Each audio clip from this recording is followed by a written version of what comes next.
पुट तव्हां ॻाल्हि समझी आ? अल्लाह जो कानून तव्हां समझो आ? करबला जे मैदान में जेको सान्हो थियो न, इंसानियत जी तारीख़ जो सब खां वॾो सान्हो हुयो। ज़ुल्म थिया, ज़ालिमन ज़ुल्म कया, पर अहिड़ो ज़ुल्म जेको करबला में थियो, न अॻु थियो न पोइ थियो। वो घराणो जेको अल्लाह जे महबूब जो पाक घराणो, वो घराणो जंहिंजे घर में जिब्रील भी मोकल का सवा दाखिल न थींदो।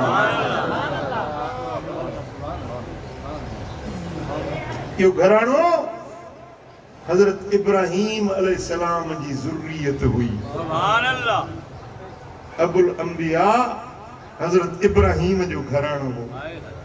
यो घराणो हजरत इस्माईल जो घराणो हुयो। सुभान अल्लाह। यो घराणो काबे जे मुइम्मार, काबे जे तामीर करण वारे इब्राहीम खलील जा बच्चा हुया। यो वो घराणो हुयो जंहिंजे बारे में अल्लाह जे नबी हजरत इब्राहीम दुआ पे घुरी, जंहिंजे लाइ अल्लाह पंहिंजे रहमत जा दरवाजा खोले छॾिया हुया। जंहिं घराणे खे सारी इंसान ज़ात जे सभिनी घराणनि जी सरदारी मिली। ये महबूब मोहम्मद करीम जो घराणो। हिन घराणे जो वॾो केरु हुयो? मिठो मोहम्मद करीम, जेको नबीयनि जो सरदार। हिन घराणे जो वॾो हज़रत अली हुयो, जेको सारे अरब जो सरदार। हिन घराणे जी वॾड़ी खातून जन्नत हुई, जेका सारी दुनिया जे औरतुनि जी सरदार। इमाम हुसैन जी अम्मा खातून जन्नत हुई। हिन जो अबो मौला अली हुयो। हिन जी नानी सैयदा खदीजतुल कुबरा हुई। इमाम हुसैन जो घराणो उहो हुयो जेको पूरे अरब ऐं अजम में सभिनी खां वधीक इज्जत वारो, अज़मत वारो, शान वारो, मकाम वारो, दर्जे वारो घराणो।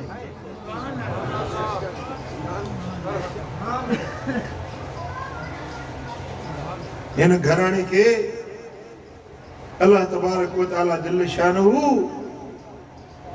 आसमाननि में भी रोशन कयो हो त ज़मीन में भी रोशन कयो। उन घराणे खे ख़त लिखी कूफे घुरायो वियो, दावत ॾेई घुरायो वियो। तूं मुर्शिद आहीं, असांजो अॻवान आहीं, असांजो सरदार आहीं, असां तुंहिंजा ग़ुलाम आहियूं, असां तुंहिंजे मथां सिर जान फिदा करण वारा आहियूं। ख़त लिखी घुरायूं। मुरे ध्यान कयो। तव्हां मां के मुंहिंजा मुरीद बि सॾाइनि था। मुंहिंजा साईं चवंदासीं दिलबर से असांजो मुर्शिद आहे। मूंखे तव्हां ख़त लिखी घुरायो,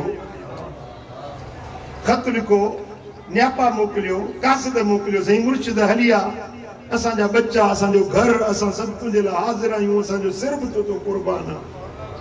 ऐं मां जेॾीमहिल तव्हां वटि तव्हांजे तॾे ते अचां त तव्हां तलवारूं कढी मुंहिंजे लाइ। उन वक़्त में ॿुधायो त मुंहिंजी दिलि ते छा गुज़रंदो। ऐं मां जंहिंजो बच्चो आहियां, मुंहिंजो मुर्शिद, मुंहिंजो बाबू महबूब इलाही, अल्लाह जो कामिल वली आहे। उन जे दिलि ते छा गुज़रंदो त मुंहिंजे बच्चे खे दावत ॾेई घुराए वरी उन सां अहिड़ो ज़ुल्म था कनि। पुट थोरो दिलि ते हथु रखो, पंहिंजे यान ते हथु रखो। मिसाल ॾिबो आहे ॻाल्हि खे सम्झाइण जी।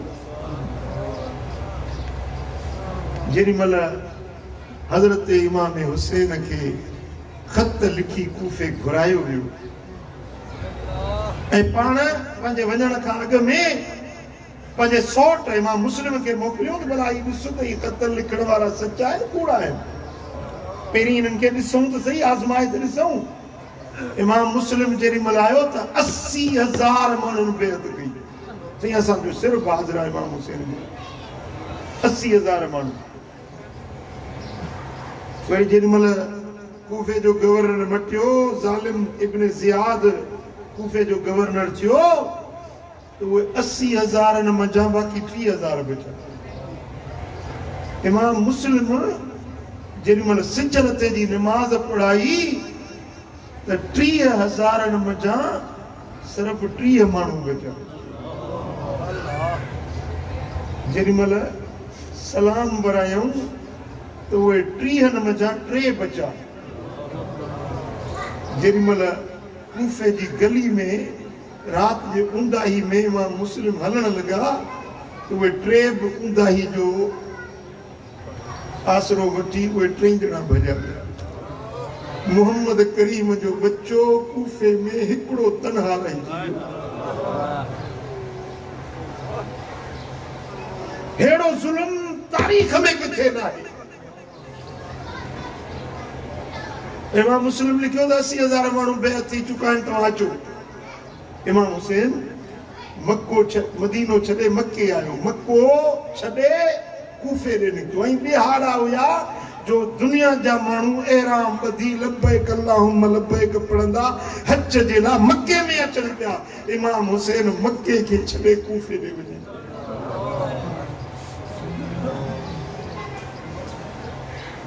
ऐं जेॾी महिल मैदान करबला में पहुता तो उहे सागा कूफी हुया जन इमाम हुसैन के खत लिखिया हुया हज़रत इमाम हुसैन ॾिठो थी सागा माण्हू सुञाणे पियो न इमाम हुसैन घणो ज़मानो कूफे में रहियो हुयो छो त हज़रत अली जी जेका बादशाहत हुई न हज़रत अली जेका हुकूमत हलाई उन जो दारुल खिलाफत कूफो हुयो इमाम हसन इमाम हुसैन कूफे में वॾो ज़मानो रहिया हुया भई मातली में मां रहां थो मातली में मां 5 साल 10 साल रहां थो मां पंहिंजे पाड़े वारा माण्हू सुञाणंदुसि कोन सुञाणंदुसि ही फलाणो आहे ही फलाणो आहे ही फलाणो आहे ही सिंधी आहे ही मुहाजिर आहे ही कश्मीरी आहे हे फलाणो मां सुञाणंदुसि कोन सुञाणंदुसि ऐं उन्हनि जेॾी महिल ख़त लिखिया त इमाम हुसैन सुञाणे पियो थी फलाणो ही फलाणे ख़त लिखियो आहे ही सुलेमान बिन सुरत ख़ुज़ाई आहे ही बजार बिन अबजरा ही फलाणो उन्हनि सभिनी खे पाण इमाम हुसैन सुञाणनि पिया जन ख़त लिखिया वरी जेॾी महिल मैदान करबला में बीठा त ॾिठो त उहे साॻा माण्हू तलवारूं खयूं बीठा उहे साॻा माण्हू पाण नाला वठी उन्हनि खे सॼो ओ फलाणा नाला वठी उन्हनि खे पुकारियूं त तव्हां मूंखे ख़त लिखी घुरायो आहे वरी तव्हां मूंसां ज़ुल्म था कयो तव्हां मूंसां बेवफ़ाई था कयो उहे चवण लॻा त ए हुसैन असां को बि ख़त न लिखियो आहे इन जो मक़सदु छा थियो त इमाम हुसैन जेको चवे थो सो कूड़ थो माज़अल्लाह अस्तग़फिरुल्लाह असां ख़त न लिखियो आहे इमाम हुसैन फरमाए थो तो ख़त लिखियो आहे फलाणा तो ख़त लिखियो आहे हू चवनि था त असां ख़त न लिखियो आहे यानी दीना दास्ती आमो सामो रूबरू मदीने वारे मीर जे बचड़े खे वो कूड़ो चवण पियो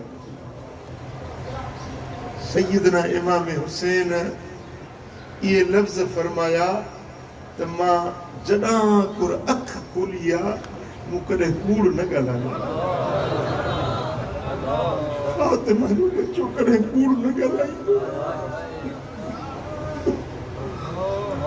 अलीअ जे बच्चे कॾहिं कूड़ न ॻाल्हायो आहे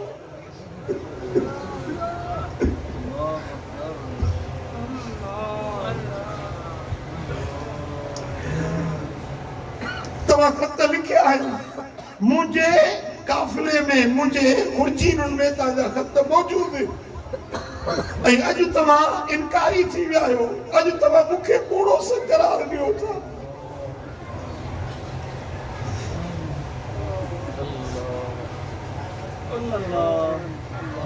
पुछो तो वरी मले इमाम हुसैन जे दिल ते छा गुज़रियो।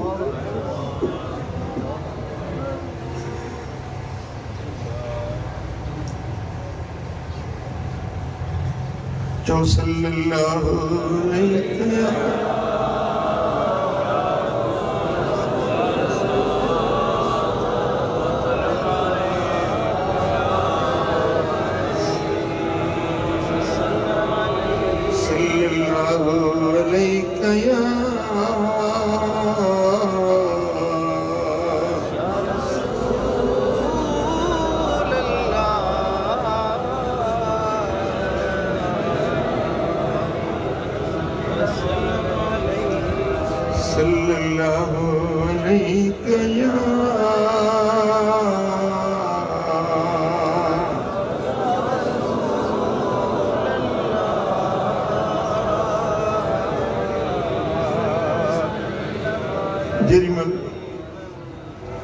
इमाम हुसैन जे निगाहन जे सामूं उन जा बचड़ा हिकु हिकु थी शहीद थी विया।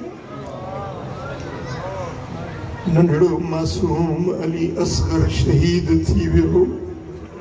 जवान पुट अली अकबर शहीद थी वियो। मुंहिंजा दोस्तो फातिमतु ज़हरा जा बचड़ा करबला जे मैदान में बुखारा उन्यारा शहीद थी विया। ज़मीने करबला पर फातिमा के फूल बिखरे थे। ज़मीने करबला पर फातिमा के फूल बिखरे थे। शहीदों की ये खुशबू थी कि सब जंगल महकता था।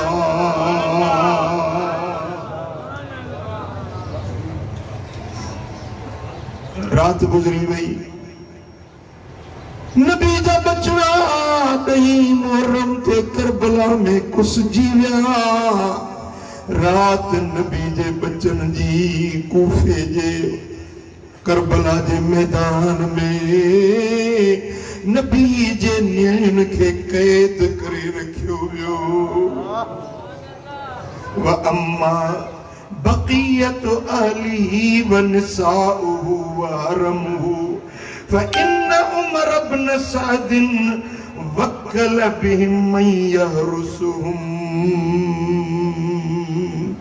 उमर बिन साद खबीस पंजा पहरेदार संतरी मुक़रर कया। चई त नबी जे बच्चन के कैद कयो ज़ंजीरन में। इन्हनि ते पहरो ॾियो चौधारी। नबी जे न्याणियुन के कैद कयो। वो जेॾीमहिल ॿियो ॾींहुं थियो हुकुम ॾिनई त फरकबूहुम अलर रवाहिल फिल हवादिजे। इन्हनि के उठन जे उघाड़ियुनि पुठियुनि ते सवार कयो। फलम्मा मर्रू बिमकानिल मअरिकते। जेॾीमहिल नबी जे बचड़नि के कैदी करे ऐं करबला जे उन पट खां गुज़रिया जिते इमाम हुसैन जो जिस्म शहीद पियो हुयो। जिते मासूम अली असगर जो लाश जमीन ते पियल हुयो। अली अकबर जो लाश जमीन ते पियल हुयो। फलम्मा मर्रू बिमकानिल मअरिकते रअवुल हुसैन व असहाबहु। जेॾीमहिल नबी जे न्याणियुनि इमाम हुसैन जो लाश करबला जे मैदान में रत ऐं मिट्टीअ में लुआड़ियल मुजल्लदीन खून में लिपटियल लाश हुसैन जो ॾिठुनि। हुनालिक बकतहुन निसाउ वसरखन वनदबत ज़ैनब अखाल हुसैन। जेॾीमहिल सैयदा ज़ैनब पंहिंजे हथ हुसैन जी लाश ते नज़र पई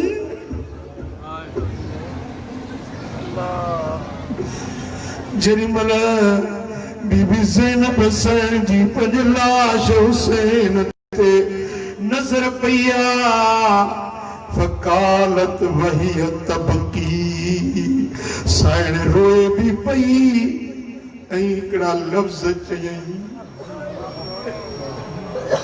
फज़लाबाद में अचण वारो दिलुनि ते हथ रखो त मां साइण जा लफ़्ज़ थो ॿुधायां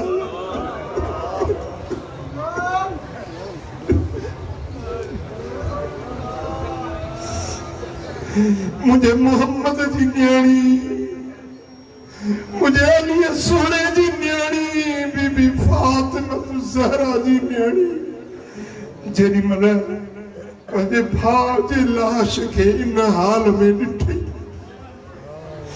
ओॾीमहिल मोहम्मदीन पाक ॾे करे सैयदा ज़ैनब चवण लॻी या मुहम्मदा या मुहम्मद या मुहम्मद